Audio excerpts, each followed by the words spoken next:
की खुराक खा रहे हो, ये पहलवान आप परमात्मा के अखाड़े के माल हो, पहलवान हो। परमेश्वर कबीर देव जी अपने सतलोक से चलकर यहाँ इस काल के लोक में आकर हमें ज्ञान सुनाते हैं, समझाते हैं कि तुम काल के जाल में फंसे हुए हो, यहाँ से पीछा छुटवा लो। पुण्यात्माओं, कुछ दिनों के बाद आपकी आत्मा में ये बात घर कर जाएगी जो आज अच्छी नहीं लगेगी, जो पहली बार प्राणी आता है। पहली बार कोई पुण्यात्मा यहाँ आता है, सत्संग सुनता है और दास जो ये शास्त्र अनुकूल ज्ञान देता है, तो उसने जो शास्त्र विरुद्ध ज्ञान सुन रखा होता है तो उसको ये अच्छा नहीं लगता। जब ये प्रमाण सामने होंगे तो वो स्वीकार करने पड़ेंगे। परमेश्वर कबीर जी का यहाँ आने का उद्देश्य एक ही था कि इन भोली आत्माओं को ज्ञान बता दूं, और इस काल ने इनको लोकवेद के आधार पर उल्टा ज्ञान सुना करके यहीं अपने जाल में फंसाया हुआ है। जैसा कि आप कल के सत्संग में सुन रहे थे कि परमात्मा पाना सबसे आसान है, परमात्मा प्राप्ति करना सबसे आसान है, इससे आसान कार्य पृथ्वी पर नहीं है। लेकिन ये कठिन क्यों हो गया? कठिन कर दिया इन काल के दूतों ने। शास्त्र विधि त्याग कर इन्होंने मनमानी साधनाएं प्रारंभ कर दी। उसी भ्रम को निवारण करने के लिए परमेश्वर ने, कबीर जी ने यहाँ आना पड़ा। सतपुरुष ने, परम अक्षर ब्रह्म ने एक गरीब से गरीब व्यक्ति की भूमिका की। जुल्हा, हैंड टू माउथ, कपड़ा बुने, उसने बेच के आवे, उसकी कपड़े बुनने की जो मेहनताना मिले उससे अपने परिवार का गुजारा करें, और साथ में सत्संग, भंडारा, धर्म भी उसी में से करते थे। और काम करके अपने हाथों से कार्य करते हुए अपना निर्वाह किया। हमारा ये भ्रम निवारण करने के लिए, क्योंकि हमारी ये धारणा बनी हुई थी कि परमात्मा प्राप्ति तो वो व्यक्ति करेंगे जिन्होंने सभी घर पार त्याग दिया, कर्म सन्यासी हो गए और जंगल में चले गए, वन में। वहाँ हठ योग करते हैं, तप करते हैं, फल आहार करते हैं। एक केवल कपड़े भी नहीं पहनते, अपने जो है ना लंगोट के स्थान पर, कच्छे के स्थान पर कोई केले के पत्ते आदि लपेट कर ये दिखाते हैं कि हम बिल्कुल त्यागी और बैरागी हैं।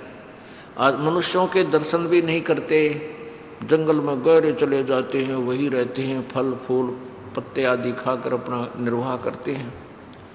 बड़े बड़े बड़े बाल हो जाते हैं, दाढ़ी बढ़ जाती है, या फिर 4-5 धूने लगा कर 4-5 स्थानों पर आग, गोस उपलों की आग जलाकर उसके बीच में बैठ जाते हैं, या खड़ा होकर के तप करते हैं। कोई किसी तरह साधना करता है, कोई किसी तरह साधना करता है। तो उन साधकों को हम ये समझते थे भाई ये तो बड़े महान आत्मा हैं, बड़े अच्छे साधना कर रहे हैं, ये परमात्मा पाएंगे।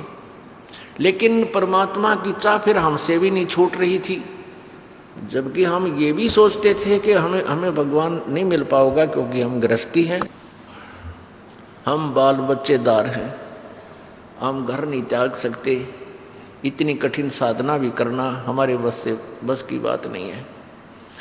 लेकिन फिर भी भगवान की चाह अंदर से नहीं जा रही थी, क्योंकि हम युगों युगों के माल थे।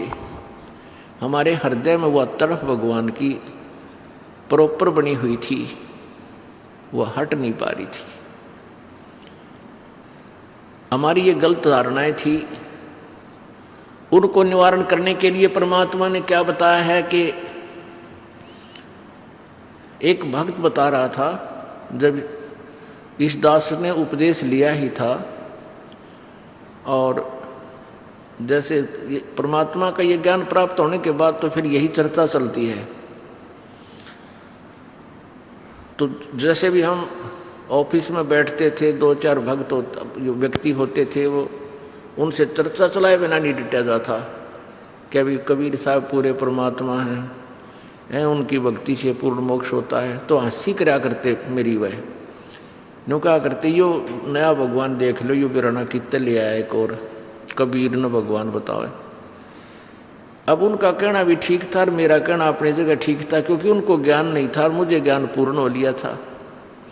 तो उन्हीं में से एक कह रहा कि भगवान न्यू ना पाओ, जिस तरह आप डरे ढोरे हो, आप तो नौकरी भी कर रहे हो और भक्ति भी कर रहे हो, भगवान तो सब कुछ त्याग के और कति एकांत स्थान पर जाके और फिर देखा नहीं दुनिया का नहीं, तब मिलता है। तो आगे वो बढ़ा रहा अपनी बात को कि एक बार मैं वहाँ पहुँच गया ऋषिकेश, ऊपर चढ़ा गया पहाड़ों पर। तो वहाँ 20-30 व्यक्ति चर्चा कर रहे थे कि भाई यहाँ एक महात्मा रहता है इस आगे पहाड़ियों में, जंगल में, और के अपने शरीर पर केवल पत्ते लपेट कर रखता है, ना वस्त्र पहनता है, नंगे पैरों रहता है और बड़े बड़े बाल दाढ़ी बढ़ा रखी है।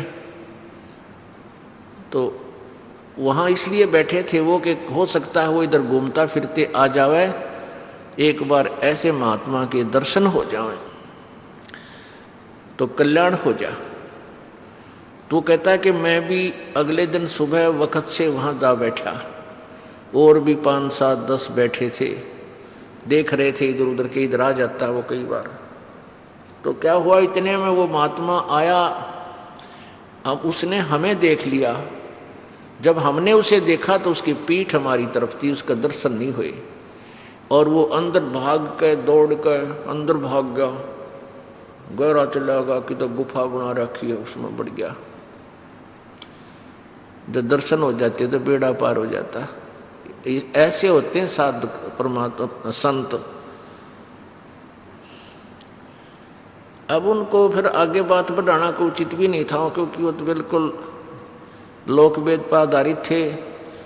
तो परमात्मा की वो बातें, वो वाणी याद आती है कि केड़े की कोपीन है, कोपीन कहे लंगोट को पर्दे पे बांध लेते हैं, केड़े की कोपीन है और फूल पान फल खाही, और नरक का मुख नहीं देखते वो बस्ती निकट न जाही। वो जंगल के रोज हैं जो मनुष्यों बिद के जाही, और निस्तिन फिरे उजाड़ में नो परमात्मा पावन आई। क्या बताते हैं कि कीड़े की तक कोपीन बांध रखी हो पर्दे पे, और जिसको तुम कहते हो फूल पान पत्ते खा के गुजारा करता है, वो बस्ती में आटा किसी आहार मांगने नहीं आता, वो भिक्षा लेन मांगने भी नहीं आता, और आदमी दिख जाते हैं तो भाग कर बिदक के अंदर भाग जाता है, दौड़ कर छुप जाता है। उसके विषय में कबीर परमात्मा कहते हैं वो तो जंगल के रोज हैं, जिनको तुम संत कहते हो, जो आदमियां तो बिदक का बाजे, जो मनसा डरे, वो भगवान ने के पाएंगे। केले की कोपीन है जो फूल पान फल खाई, और नरक का मुख नहीं देखते जो बस्ती निकट ना जाई। वो जंगल के रोज हैं नील गायें जो भागती फिरा रहे फुदकती सारा दिन, उड़ा तूड़ा नो भाग रही हम, आदमियां तो डर के भाग्या करें, नील गायें रोज कहते हुए तो जंगल के रोज हैं, घास फूस वह खावे, घास फूस वो खाते हैं, और निस्दिन फिरो उजाड़ में, चाहे दिन रात धक्के खाओ उस उजाड़ में, जहाँ कोई भी ना उसको उजाड़ बोलते हैं, जहाँ बस्ती ना हो मनुष्य ना हो, उजाड़ बोलते हैं देसी भाषा में। कहते निस्दिन फिरो उजाड़ में नो भगवान पावे नाही। फिर क्या बताते हैं, डेरे डंडे खुश रहो, ये खुश रे लेना मोक्ष, और द्रुपर लाद पार हो गए फिर गृहस्थी में के दोष। अब देखो एक का अमृतवाणी कितना सुलझा देती है कि तुम धरु और प्रहलाद को पार हुआ बोलते मानते हो। आपके इतिहास में धरु और प्रहलाद पार हो गए, उनके गुण गाए जाते हैं। तो परमात्मा भी कहते हैं डेरे डंडे खुश रहो, अपने घर में रहो, चाहे शादी करवाओ या ना करवाओ वो अलग बात है। डेरे डंडे खुश रहो, ये खुश रे लेना मोक्ष। अगर कोई ये कहता है भी ऐसे घर त्याग जाने से, बचपन से घर से निकल जाने से, बाल ब्रह्मचारी रहने से ही परमात्मा प्राप्ति होती है, तो कहते हैं खुसरे यानी ये हिजड़े,